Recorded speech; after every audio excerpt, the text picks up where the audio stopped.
Welcome to YouTube. It's your boy Charles. In today's review, it's going to be short. I want to talk about Absolute Superman. I am at number 6. We're a little bit past that right now. I got the other ones in my box, of course. I've been kind of spacing these out a little bit because I enjoy each one so much, and I just want to have the anticipation for the next issue. But this issue is Absolute Superman. Welcome to Smallville. And this issue I've been looking forward to finding out more about his Earth origin story. This Superman is from a completely different Krypton than the normal Superman universe. And in his home planet, his parents were farmers who were sort of banished from the Science League because of their ideas and their questioning of the Science League, even though they were brilliant. And their planet was on the verge of collapse, and the science class were building craft to escape and not telling anybody else. But his parents, being the geniuses they were, they could tell that something was happening on Krypton and that they needed an escape plan for them and their child, and whoever else they could get involved. But in the explosion, everybody but Kal-El, Superman, died. And so he is alone.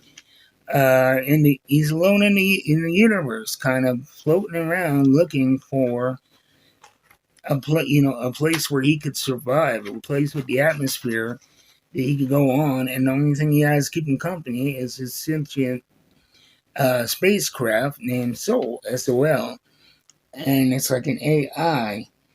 And you get to see his desperation build, here Deep Space 6 years ago. It is him. He is heartbroken. 8 days into the trip, he's heartbroken about his parents and loss of his planet.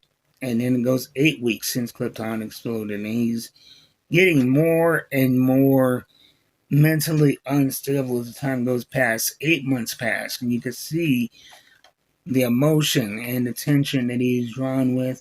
And over a year passes, and by the time Earth is even in sight, he is on the verge of just wanting to just launch himself into the sun and not live anymore from all of this seclusion in this tiny spacecraft. But Sol eventually gets him to Earth, and he crash lands in Smallville. And this isn't a baby. This is teenage Superman here on the Kent farm. And the Kents are a lot like his own parents, farmers. And they are being oppressed by Lazarus Corporation. And they're being run off of their farm because they won't sell to Lazarus Corp. And while Clark lands, he's traumatized. He's in a foreign place. He doesn't understand what's going on, but he recognizes the culture and the people and their kindness, and they take him in and help him to recover. This point is when the actual capsule and the AI kind of merge with him, giving him this ability, as well as the Earth's sun.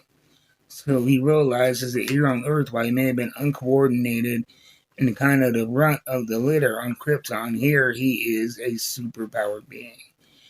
And so that's where we are, and we get to meet the Kents, their situation, and really a lot of his anger toward Lazarus Corp in the present tense is really explained through this issue. And you understand a lot of the anger when we first met Superman, and especially toward Lazarus Corp, and how he's a Superman who fights for the underdog, for the little guy. And so this was a great, great issue.